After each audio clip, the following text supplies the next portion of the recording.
Vous avez certainement remarqué, elles sont toutes les deux très affairées, Lorraine et Hélène, derrière cette petite table, et c'est elles qui alimentent et qui supervisent tout ce que vous pouvez lire à l'écran.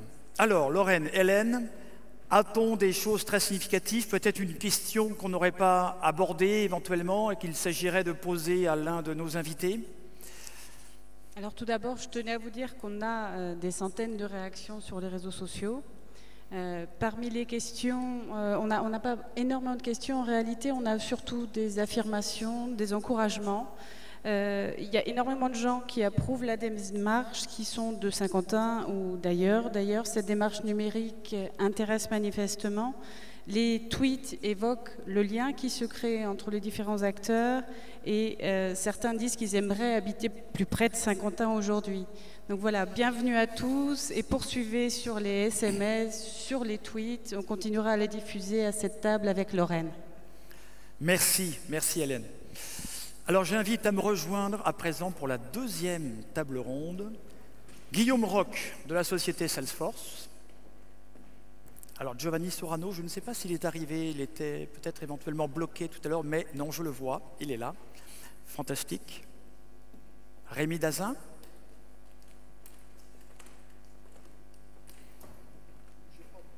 Je vais vous aider. C'est parfait. Eric Schmitt également. Voilà, ça c'est pour la partie plénière. Nous aurons également d'autres invités tout à l'heure côté salle. Installez-vous tranquillement et pendant ce temps-là, quelques témoignages sur le futur du numérique pour essayer de percevoir et de comprendre ce qui nous attend. À tout de suite.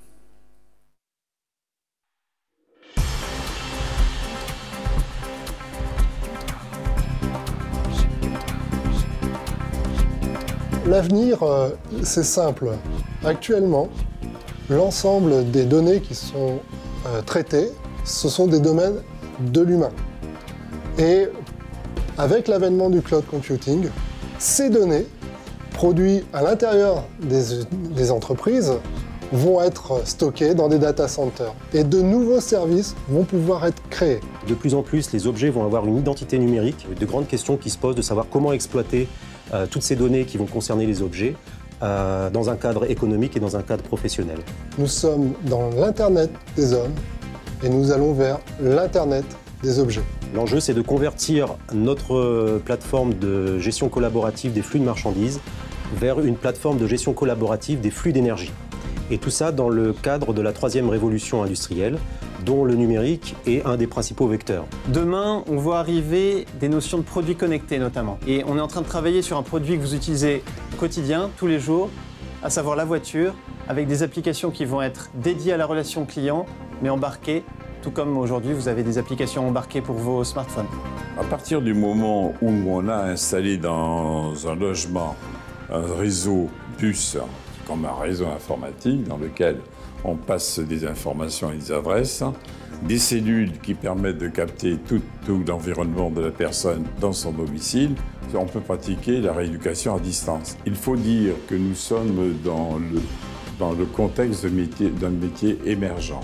L'électricien doit ajouter dans l'avenir, dans sa compétence, la domotique parce que c'est complémentaire et ça deviendra une nécessité. Et dans tout ça, il faut qu'il y ait la volonté politique de faire de sorte que ces métiers-là arrivent à devenir un concept nouveau dans le bâtiment. Le champ des possibles est immense. On a deux aspects possibles. D'un côté, le temps réel, c'est-à-dire avoir les informations, les horaires à la fois dans les véhicules, aux arrêts et être dans notre agence commerciale, voire sur le site internet également. Le deuxième aspect, c'est sur la billettique, avec des possibilités de cartes sans contact, par exemple, de rechargement à distance, qui peuvent permettre de payer à la fois, bien sûr, nos titres de transport à chaque montée dans le véhicule, chez des commerçants.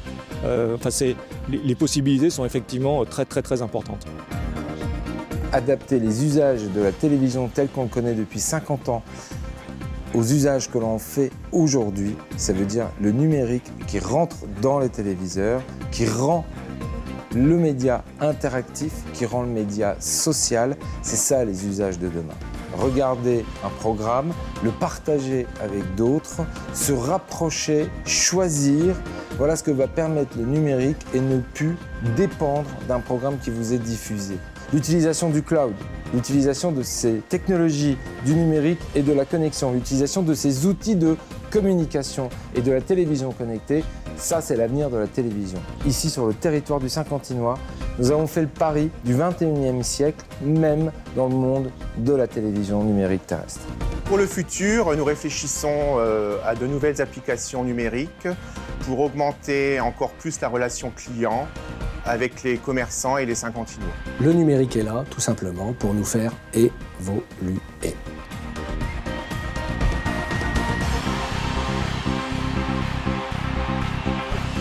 Le Saint-Quentinois n'est pas en reste et qu'il a déjà anticipé pas mal de nouvelles technologies autour du numérique. Je vais commencer par vous, Jean-Michel Billot. Vous êtes journaliste, blogueur.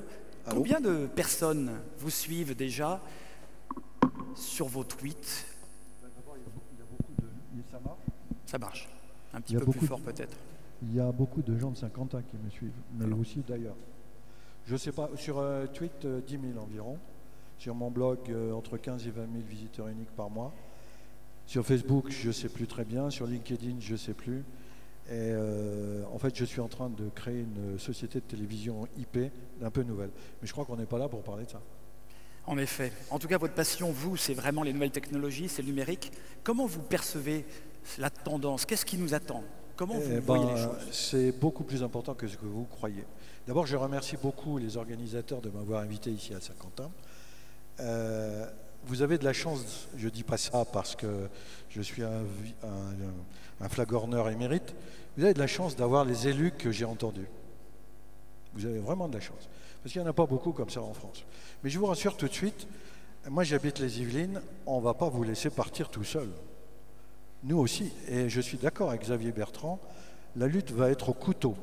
N'oubliez pas que Saint-Quentin, c'est peut-être en France, mais c'est d'abord dans le monde. Et le jeu, il est mondial. Comment vous faites pour attirer les grands? Vous en avez déjà. Comment vous faites pour attirer les Japonais dans la robotique, par exemple, dans ce domaine-là? Alors en fait, j'ai pas beaucoup de temps, hein. Sinon je peux le faire. Allez-y. Je peux le faire en 3 jours. Il est toujours utile d'avoir une vue de ce qui s'est passé dans le passé. Nous sommes d'une espèce qu'on appelle les êtres humains, les Homo sapiens, selon les scientifiques. Nous sommes apparus après l'évolution darwinienne il y a environ 10 000 ans en Afrique de l'Est. On n'était pas plus de 10 000, et puis, pour des raisons qu'on ne connaît pas, on est parti sur toute la Terre. On en a retrouvé partout, ici même à Saint-Quentin, il y en a eu, mais il y a 30 ou 40 000 ans, pas plus. Et nous avons fait 2 très grandes révolutions. La première, c'est il y a 10 000 ans environ, la révolution agricole. La deuxième, dans laquelle on est encore, qui est la révolution industrielle, il y a environ 300 ans. Pourquoi on a fait ces révolutions? Bien parce que certains, parmi nous, parmi nos ancêtres, ont créé de la technologie. C'est la technologie qui crée les changements de civilisation. La première a été, certains ont inventé la poterie, la houe, etc. Et l'intérêt par rapport à ce qu'il y avait avant, c'était, il ne faut jamais oublier que l'être humain, c'est l'intérêt qui le booste. Et on a permis de créer en masse des protéines. Et donc d'avoir nos gardes-manger à domicile, alors qu'avant, il fallait se balader dans les forêts. La révolution industrielle, c'est un peu la même chose. On a créé en masse des produits et des services. Avec la loi des rendements décroissants, tout le monde a pu s'acheter tout un tas de trucs, etc. Entre les 2 révolutions, on s'est beaucoup tapé sur la gueule. 1515, Charles Martel bat les Iroquois à Sébastopol, etc. Mais en 1450, un type dénommé Gutenberg crée la société de l'information avec l'imprimerie. Et c'est parce qu'il y a eu ça qu'on a pu faire très probablement la Renaissance et la révolution industrielle comme on l'a fait dans les temps que l'on connaît. L'Internet, vous parlez de numérique, mais c'est d'abord l'Internet et les outils qu'on a sur l'Internet, va jouer exactement le même rôle, mais à une puissance absolument colossale, entre la 2e révolution et la 3e qui est en train de démarrer. Et cette 3e révolution va être basée, comme les 2 précédentes, sur des technologies que certains mettent en place. Ces technologies, il y en a en gros 4. Un, c'est les nanotechnologies, c'est-à-dire au lieu de partir de grandes masses de matière pour créer du papier, par exemple on ébranche des arbres, etc. Dans le papier, qu'est-ce qu'on a fait? On a pris les atomes de carbone qui sont dans la cellulose des arbres et on les a mis dans le papier.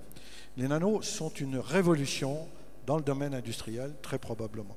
Deuxième grande technologie, c'est les robots, et notamment les robots humanoïdes, on en a parlé.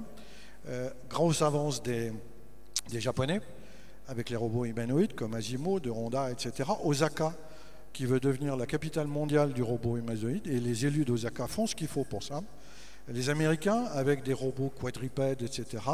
En France, on commence à avoir des choses, notamment avec Aldébaran et son AO, dont on parlera, je suppose, tout à l'heure, mais on n'a quand même pas grand-chose dans ce domaine. Troisième grand groupe de technologie, c'est la génétique.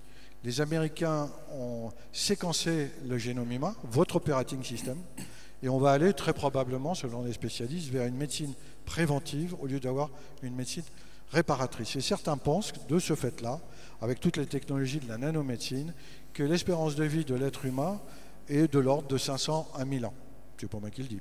Quatrième grand groupe de technologie, c'est tout ce qui est économie énergie renouvelable, basé très probablement dans les années à venir sur la copie de la photosynthèse des plantes. Donc on va pouvoir chez soi créer de l'énergie. Mélangez tout ça, vous changez de civilisation. Comme on a changé de civilisation avec la révolution agricole et la révolution industrielle. Donc 50 ans dans ce domaine, qu'est-ce que vous allez faire? Je pense que vous êtes bien parti pour faire ce qu'il faut, mais vous allez avoir d'autres concurrents. Merci Jean-Michel Billon. Témoignage très intéressant. Vous pouvez applaudir. C'est vrai, on peut l'applaudir. Ah ben c'est ça. Ils étaient un peu abasourdis. Non mais il faut faire sa propre. Nous avons Guillaume Roch de Salesforce. On a présenté Salesforce comme la société la plus innovante au monde, 2 années d'affilée. C'est assez exceptionnel. Une société d'origine américaine. Et elle met l'accent de manière très marquée sur la formation et tout ce qui concerne l'enseignement. Alors, Guillaume, comment le numérique peut révolutionner l'enseignement? Alors, vague question, ça va être difficile d'y répondre en 3 minutes, mais je vais tenter d'apporter quelques éléments de réponse. Comme vous le disiez, on est dans un changement assez conséquent de société. On parle même plus de génération Y aujourd'hui quand on parle d'étudiants ou de jeunes, on parle de génération Z. Alors cette génération Z, c'est quoi? C'est une génération d'étudiants, de jeunes qui a toujours vécu avec un téléphone portable, avec même un smartphone, qui maîtrise les réseaux sociaux, LinkedIn, Facebook, Twitter et d'autres que vous ne connaissez même pas, et moi-même j'ai du mal à suivre, et pourtant je baigne dans le sujet tous les jours. Donc ces jeunes vivent avec ce changement de société, avec ce changement de technologie qui impacte la façon dont ils envisagent eux-mêmes la relation à l'autre, la relation à l'autorité entre autres, et la relation évidemment à la formation. Je pense qu'un des vrais changements fondamentaux que l'on vit aujourd'hui, c'est des créations de liens de proximité dans la société. Alors quand je dis liens de proximité, c'est quoi? Et ça amené par la technologie, entre autres par la mobilité, par le cloud, par les réseaux sociaux. Alors les créations de liens de proximité, c'est quoi? C'est création de liens de proximité entre élèves et profs, évidemment, entre profs et parents, mais aussi lien de proximité avec le tissu économique. On a parlé tout à l'heure de la proximité de l'INSET avec le réseau économique, social de Saint-Quentin, entre autres avec certaines startups, ou incubateurs ou pépinières. C'est un élément fondamental on va dire, de l'éducation 3.0, si je veux utiliser des mots un peu à la mode. Donc ces créations de liens de proximité sont critiques pour le développement futur des jeunes générations. Ça change aussi la façon dont on va porter l'éducation, dont on va aussi aider les gens à apprendre, à partager le savoir. De plus en plus de formations ont lieu en ligne. Elles ne sont plus nécessairement dans des salles, dans des amphithéâtres, mais ont lieu en ligne. Il y a tout un tas de chercheurs qui ont créé même des startups. On parlait de Stanford et Berkeley, je crois que c'est vous qui l'avez mentionné, à Saint-Quentin. Stanford, Harvard, Berkeley ont créé des startups autour de l'éducation et à la façon de partager le savoir avec le plus grand nombre, puisqu'il ne s'agit plus nécessairement de partager le savoir avec 200 étudiants dans une salle, mais avec 10 000, 100 000 1 million potentiellement d'étudiants qui sont un peu partout dans le monde, souhaitent apprendre des nouvelles technologies, entre autres par exemple la robotique. Donc je crois que fondamentalement, et je vais peut-être en terminer là, les changements, le futur, c'est la création de ces proximités entre les différents acteurs du numérique, l'étudiant étant au centre, étant surtout le nerf de la guerre, et ceux qui vont apporter le changement et qui, je pense, vont aussi changer la façon dont on envisage la relation à l'autre, la relation à l'entreprise, la relation à la technologie. Merci Guillaume. Mustapha? Oui. Merci. Mustapha, peut-être des points de vue différents Guillaume. en salle? Oui, tout à fait. Nous avons la chance aujourd'hui à Saint-Quentin, c'est quelque chose qu'il faut absolument remarquer et souligner. Nous avons la chance d'avoir 3 personnes de Salesforce, numéro 1 mondial du cloud computing et du relation clientèle. Bon, ils nous font l'amitié d'être là parce qu'ils croient, je crois, au développement numérique que Saint-Quentin est en train de prendre. J'ai à mes côtés Elisabeth Ferré-Benecci. Vous occupez du secteur public. C'est un secteur qu'on n'a pas encore abordé depuis tout à l'heure. L'administration, les gouvernements, les services publics, les collectivités, ils doivent aussi se mettre au numérique. Je vous écoute. Merci Mustapha. Donc effectivement, quand on parle de l'impact du numérique sur le secteur public, on parle des administrations, on parle de nos hommes politiques, on parle des collectivités. Et ce qui est intéressant de constater, c'est l'impact du numérique sur de nouveaux formats d'interaction et d'engagement entre nos hommes politiques, entre les collectivités, entre également quand on parle de l'agence. Vous avez créé de nouveaux formats d'interaction entre l'agence et puis vos chefs d'entreprise au travers de la page Facebook. Donc vous aussi, vous utilisez le numérique. Et effectivement, cet impact, il est supporté par 3 nouveaux usages que sont le cloud computing, on l'a largement évoqué, qui vient avec un nouveau modèle économique, un nouveau modèle technologique, l'avènement des réseaux sociaux. Donc on voit ce soir effectivement le nombre croissant de Twitter, de followers qui vont créer et suivre le hashtag NUM5U, que je vous invite à suivre maintenant si vous l'avez déjà fait. Et effectivement, on va voir de nouveaux services qui vont arriver, qui vont créer de nouvelles interactions. Aujourd'hui, les citoyens, les chefs d'entreprise, ils s'expriment sur Twitter, ils disent quand ils sont contents, pas contents, et puis ils posent leurs questions. Et c'est effectivement ce qui est extrêmement intéressant dans ces nouveaux usages. Et ce qui me semble surtout intéressant, c'est de dire que ça existe aujourd'hui sur le territoire. Je crois que l'exemple des travaux qu'on a ensemble aujourd'hui sont une réalité. En tant que citoyen, si on reparle, si j'avais été Saint-Quentinoise, mais j'ai participé à ce projet, l'arrivée du Tour de France, vous avez utilisé le numérique pour organiser différemment la collaboration entre toutes les personnes qui ont participé à ce projet. Ça, c'est de la réalité. Quand je prends les travaux aujourd'hui que vous faites au niveau de l'agence, ce sont de nouveaux formats d'interaction avec les chefs d'entreprise.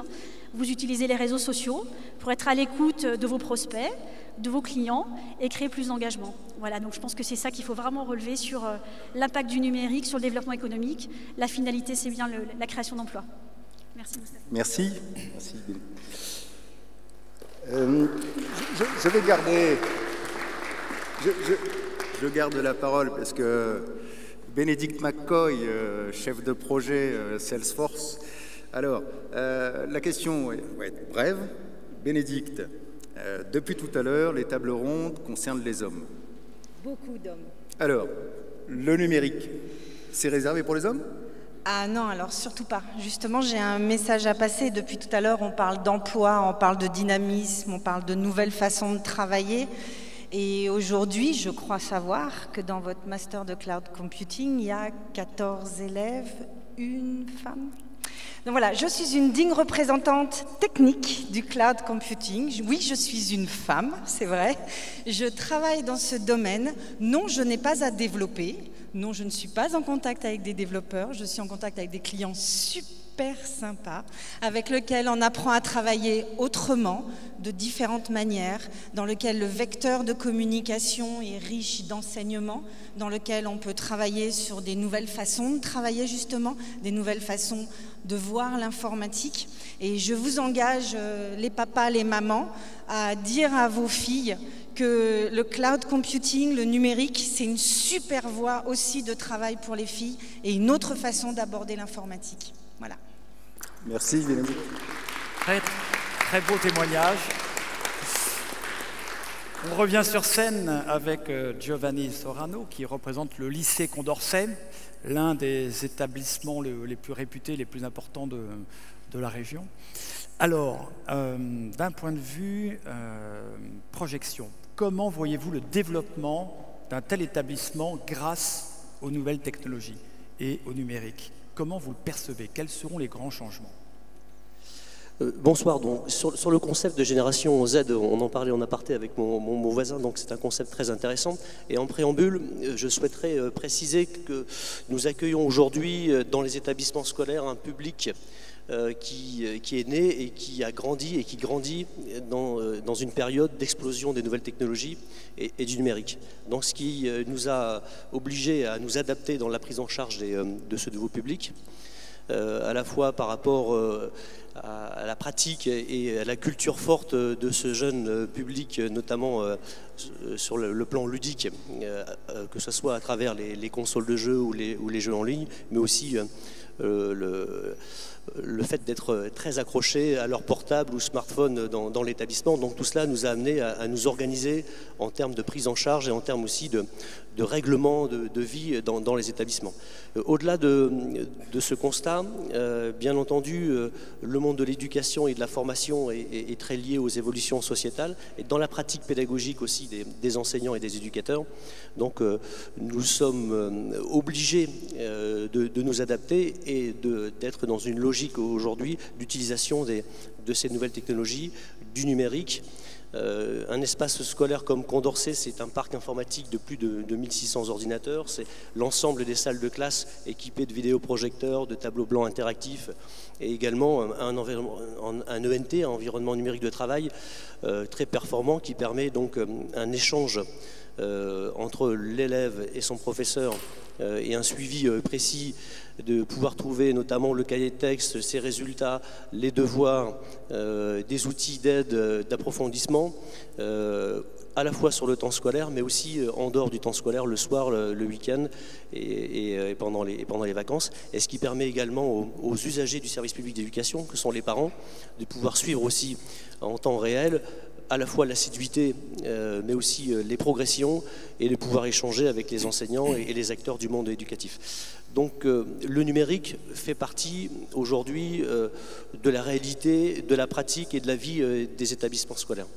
Alors sur Condorcet, qui est une structure très très ouverte, composée de 2 lycées, c'est aussi le siège du pôle d'excellence, on en a parlé à plusieurs reprises, le pôle d'excellence professionnelle culture numérique, audiovisuel et graphique, en partenariat avec donc les lycées Henri Martin, Pierre Delaramé et mes collègues de l'INSET, nombreux dans cette salle, et qui permet donc à nos étudiants d'une dizaine de BTS offerts sur ces 3 lycées de pouvoir en parallèle suivre un cursus dans le cadre d'un nouveau diplôme universitaire culture du web, donc qui répond aux exigences et aux besoins des professionnels, donc de pouvoir suivre ce cursus à raison d'une demi-journée par semaine sur 2 ans, et de pouvoir ensuite poursuivre leur parcours après l'obtention du BTS vers une licence proposée à l'INSET, donc web développeur, ou les futures licences qui vont être proposées à l'INSET comme e-commerce ou web designer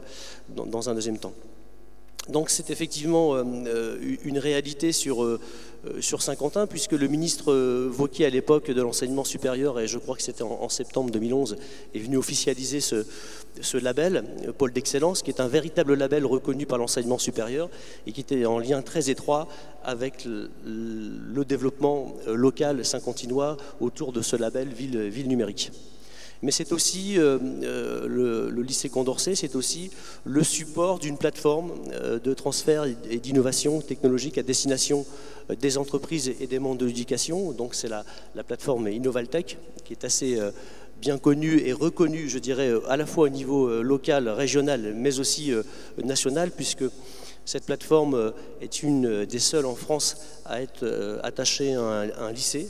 La plupart des plateformes sont rattachées à des laboratoires de recherche d'université.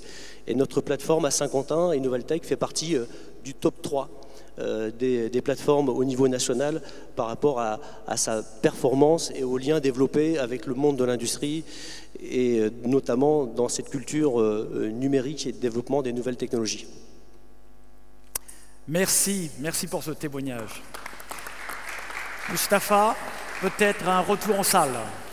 Alors, monsieur le proviseur, justement, je rebondis sur la plateforme Innovaltech. Je suis à côté de monsieur Dominique E, que vous connaissez bien. Dominique, vous dirigez et vous coordonnez la plateforme Innovaltech pour les lycées qui ont été cités par le proviseur et donc l'INSET, etc. Vous pouvez nous dire en quoi consistent vos travaux actuellement? Bonjour à tous.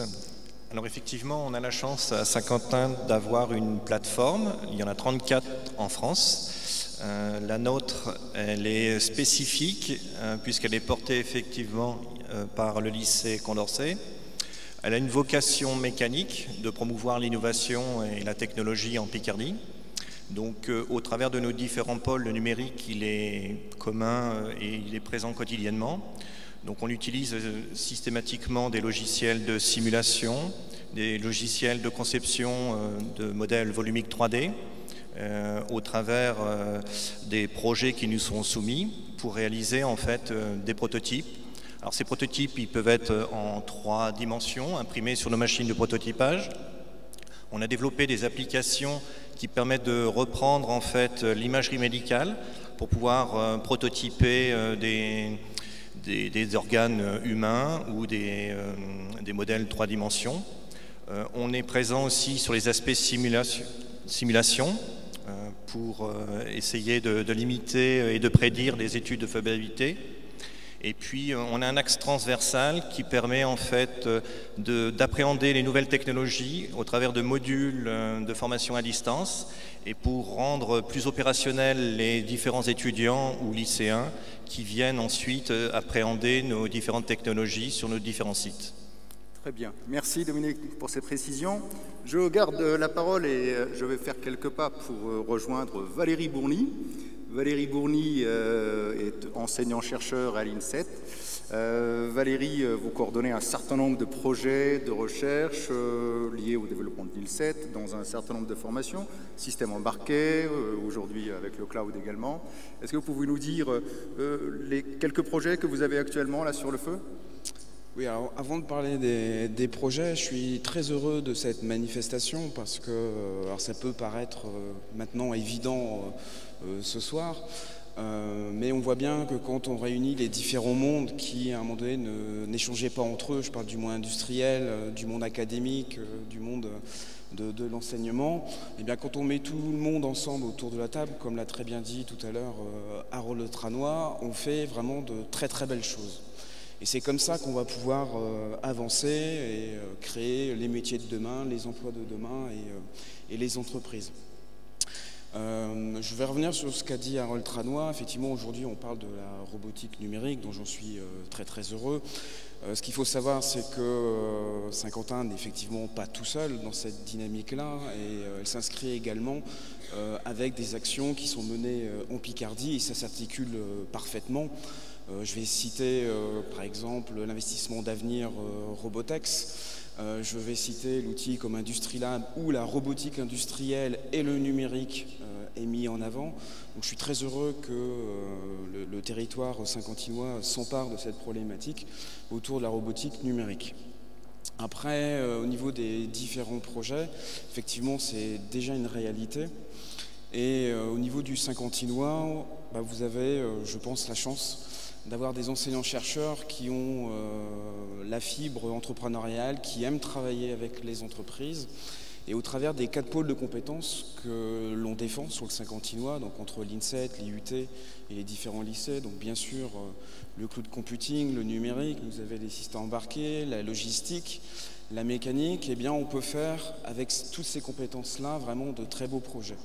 Au jour d'aujourd'hui, la demande des entreprises avec qui nous travaillons, donc ce n'est pas des startups ou des choses comme ça, c'est vraiment des entreprises et des grands groupes internationaux, c'est vraiment de les accompagner dans cette révolution.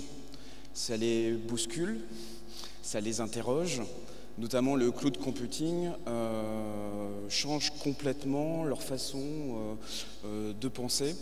Et leur demande avant la technicité, savoir des hommes en face d'eux, qu'on les accompagne et qu'on les aide dans leur développement et à aller vers ce changement d'innovation.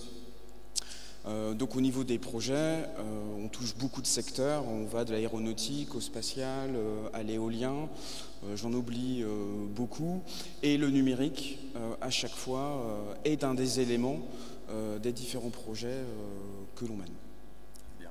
Merci, merci Valérie. Pierre? Merci.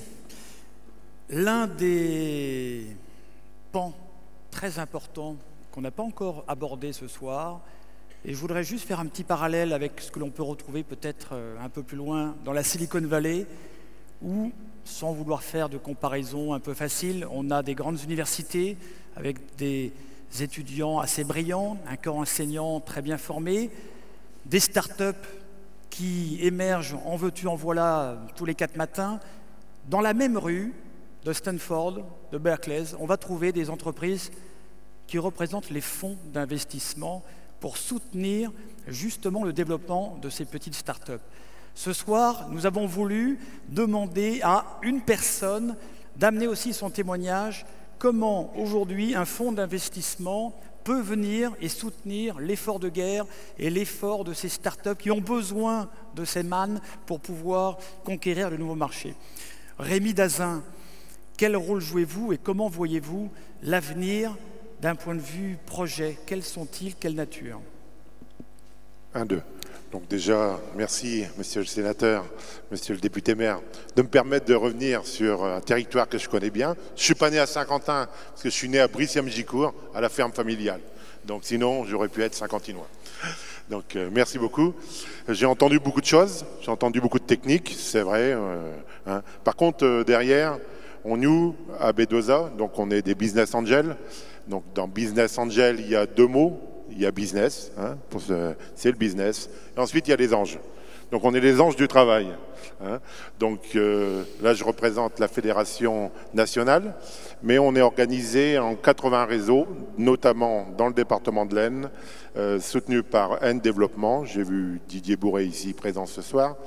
Et on recherche où les porteurs de projets viennent nous voir, parce qu'il faut les accompagner donc, de 2 méthodes.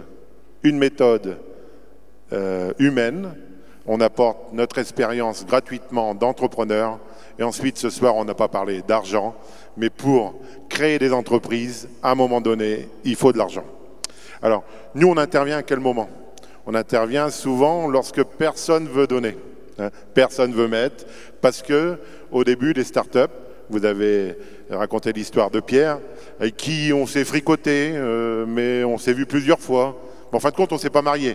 Peut-être dommage pour nous, mais au moins les 4 ou 5 rencontres qu'on a eues ensemble, on a parrainé son projet, moi-même et Daniel Brudi, on s'est rencontrés 4-5 fois. J'espère que le conseil qu'on lui a donné l'a averti et maintenant je vois qu'il est devenu un très bon chef d'entreprise. Il a fait des embauches, donc même si on n'a pas arrivé à se marier, c'est l'objectif si vous préférez, mais déjà apporter notre temps gratuitement, notre expérience de chef d'entreprise pour former tous ces jeunes qui ont des capacités. On a parlé de formation, on a parlé du lycée technique, j'étais formé au lycée technique, voilà. Donc, par contre derrière il faut de l'argent. Donc là on les rencontre, on fait un comité de présentation, on est une vingtaine dans le département de l'Aisne, répartis sur tout le territoire. Je ne sais pas si Jean-François Garnier qui représente Saint-Quentin, Société Énergité est présent, Jean-François est là-bas. Donc on a plusieurs Saint-Quentinois, je crois qu'il y en a 3 dans notre association départementale. On reçoit le porteur de projet, il nous présente son projet et on voit si on peut s'intéresser. Donc souvent, on reçoit 80 dossiers, on ne peut pas tous les étudier, hein, parce qu'on est pratiquement tous... bon, il y a des retraités dans notre équipe, donc ils ont un peu plus de temps, mais nous, on est encore en activité. Donc on les reçoit, on étudie, et ensuite, par an, on étudie à peu près 30 dossiers. Sur 30 dossiers, on va en accompagner une quinzaine. Et dans les 15, maintenant, 70% c'est du e-commerce. Hein, donc, d'où l'intérêt de s'intéresser à cette activité. Et ensuite, on accompagne, et ensuite, on essaye de se marier et on amène de l'argent. On amène de l'argent où? Bien sûr, au capital. Hein. Alors on nous dit qu'est-ce qu'ils vont faire, ceci, les business angels, qui sait c'est... Hein. Mais on est là, mais on amène aussi notre compétence, je le répète encore une fois, et notre temps disponible pour former ces jeunes vers la création d'entreprise.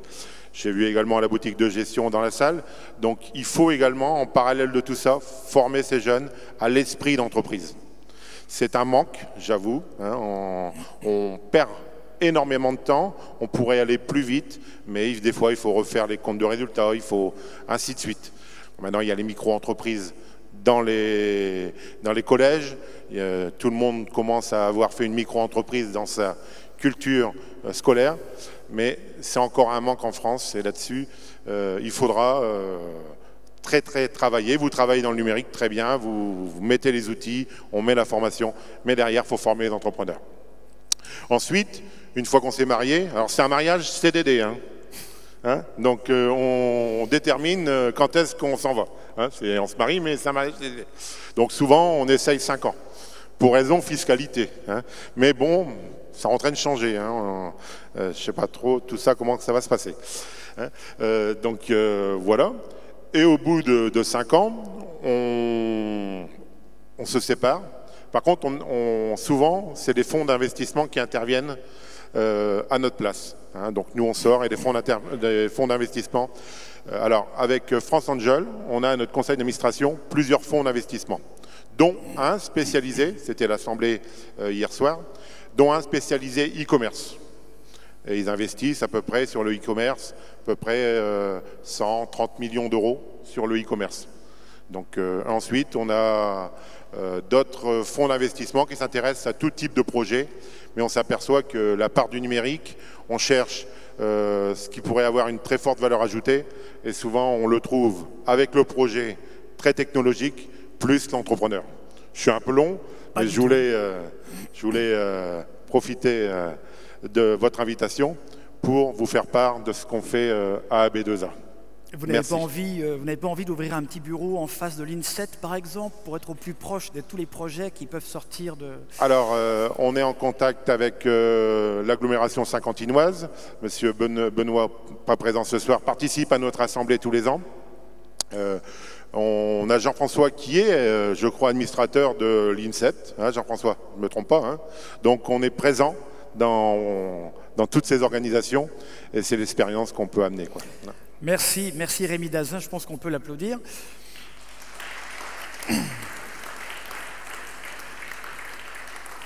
Pour terminer cette table ronde, nous avons le plaisir d'inviter une personne, d'accueillir une personne qui est ici pour 2 raisons.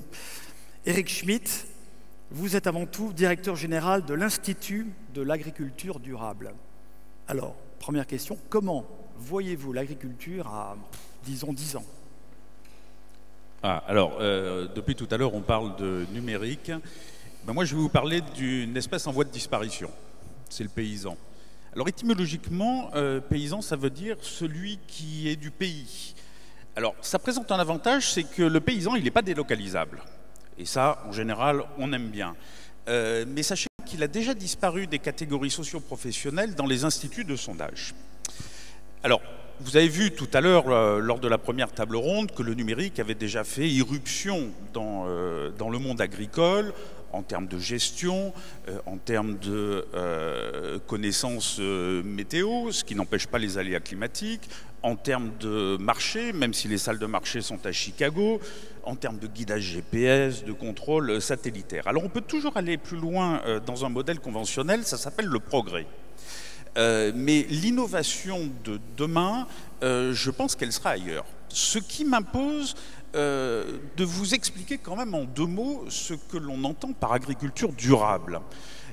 Il y a un modèle dit agriculture conventionnelle et un contre-modèle, c'est l'agriculture biologique. Et puis il y a peut-être une 3e voie qui s'appelle celle de l'agriculture durable qui propose d'autres méthodes agronomiques de production. C'est la rotation des cultures, c'est la couverture des sols, c'est la limitation de la perturbation de ces sols. Alors il faut quand même savoir que l'agriculture durable, c'est 32% des surfaces agricoles en Amérique du Nord, 45% en Amérique du Sud, et évidemment c'est 1% en Europe et encore moins en France. Et pourtant, c'est probablement cette association d'une rupture de méthode agricole avec l'agriculture durable associée au numérique qui fera l'innovation de demain. Et c'est également celle des biosciences qui sera au service de ce que je voudrais nommer l'intelligence sociétale. Alors, l'Institut de l'agriculture durable a développé un jeu de 28 indicateurs qui, à partir de données brutes qu'intègrent les agriculteurs dans la plateforme, va donner des indicateurs sur les 3 volets économiques, social et environnemental, avec un objectif qui s'appelle « évaluer pour évoluer ». Alors ça, c'est très important parce que figurez-vous qu'aujourd'hui, et c'est la grande pauvreté dans cette histoire, et pourtant l'agriculture vient de la nuit des temps, nous ne disposons pas de statistiques et de suivi de ces informations. Aujourd'hui, elles sont uniquement économiques, prix, rendement, coût des matières premières, elles sont réglementaires, c'est-à-dire la condition d'attribution des aides, ou normatives, des effets de seuil. Elles n'intègrent pas de stratégie de résultat, et encore moins les 3 volets économiques, sociaux et environnementaux. Donc ce que propose cette agriculture, en captant ces informations, les tenants du cloud computing ne me renieraient pas. Ça s'appelle du data mining en fait. Et ça présente 3 volets, c'est-à-dire pour le paysan, savoir se situer, savoir s'évaluer, pour la coopérative ou le groupement, c'est-à-dire une organisation plus collective, c'est se manager, et pour la puissance publique, c'est savoir. Savoir quels sont les impacts des politiques, et à partir de l'activité agricole, savoir quel est l'impact sur la politique de l'eau ou sur tout autre enjeu sociétal. C'est pour ça que je parlais tout à l'heure d'intelligence sociétale. Alors, pour faire court, ce data mining, et c'est le fonctionnement de l'Institut de l'agriculture durable, cet Institut d'agriculture durable, il est composé d'agriculteurs, de coopératives et de l'ensemble des industriels qui concourent à l'acte de production, c'est-à-dire le machinisme, la génétique, la sélection des plantes, les semences, la fertilisation, etc. Et c'est à partir de ces données qu'Internet nous permet de recueillir, que le numérique permet de recueillir, que l'on peut travailler de façon collective à l'amélioration et surtout à la recherche de nouvelles innovations. Pas uniquement directement dans l'acte de production, mais dans toute cette industrie qui va entourer cet acte. Voilà ce qui, à mon sens, peut être l'évolution de l'agriculture durable demain. Et je vous rappelle quand même que l'enjeu, c'est ni plus ni moins que de nourrir à l'horizon 2050 9 milliards d'individus et de préserver nos ressources naturelles. Dans ce que je viens de dire, l'agriculteur ne sera plus l'utilisateur final, mais il sera aussi le designer de son environnement et il sera complètement acteur. Et un dernier mot pour revenir sur le cinquantinois. En introduction, le directeur de Deloitte a dit que l'univers numérique, c'était des technologies, c'était des services, des savoir-faire, etc. Et puis ça s'adressait à des métiers. Eh bien, dans le cinquantinois, et notamment à l'université de Picardie, il faut savoir que vous avez parmi les meilleurs experts, et en tout cas reconnus de façon internationale, en matière d'agriculture durable. Ce sont des gens qui s'appellent Thierry Tétu ou autres. Voilà. Merci. Mais écoutez, intéressant. Je reste avec vous car vous intervenez vous avez 2 casquettes. Et vous êtes également conseiller auprès de la Compagnie européenne de l'intelligence stratégique. Qu'est-ce que c'est et quelle vision du numérique voyez-vous? C'est un mot qui peut paraître un peu compliqué, mais j'en ai dévoilé les quelques lignes lorsque je parlais de l'agriculture. Oui. C'est tout simplement la maîtrise de l'information. D'accord. Elle devient stratégique parce qu'elle est connue, c'est-à-dire recueillie, comprise, et que l'on peut la mettre en perspective et lui apporter une haute valeur ajoutée. C'est ça l'intelligence stratégique. Merci beaucoup. Je vous invite à regagner votre place. On peut les applaudir, je pense.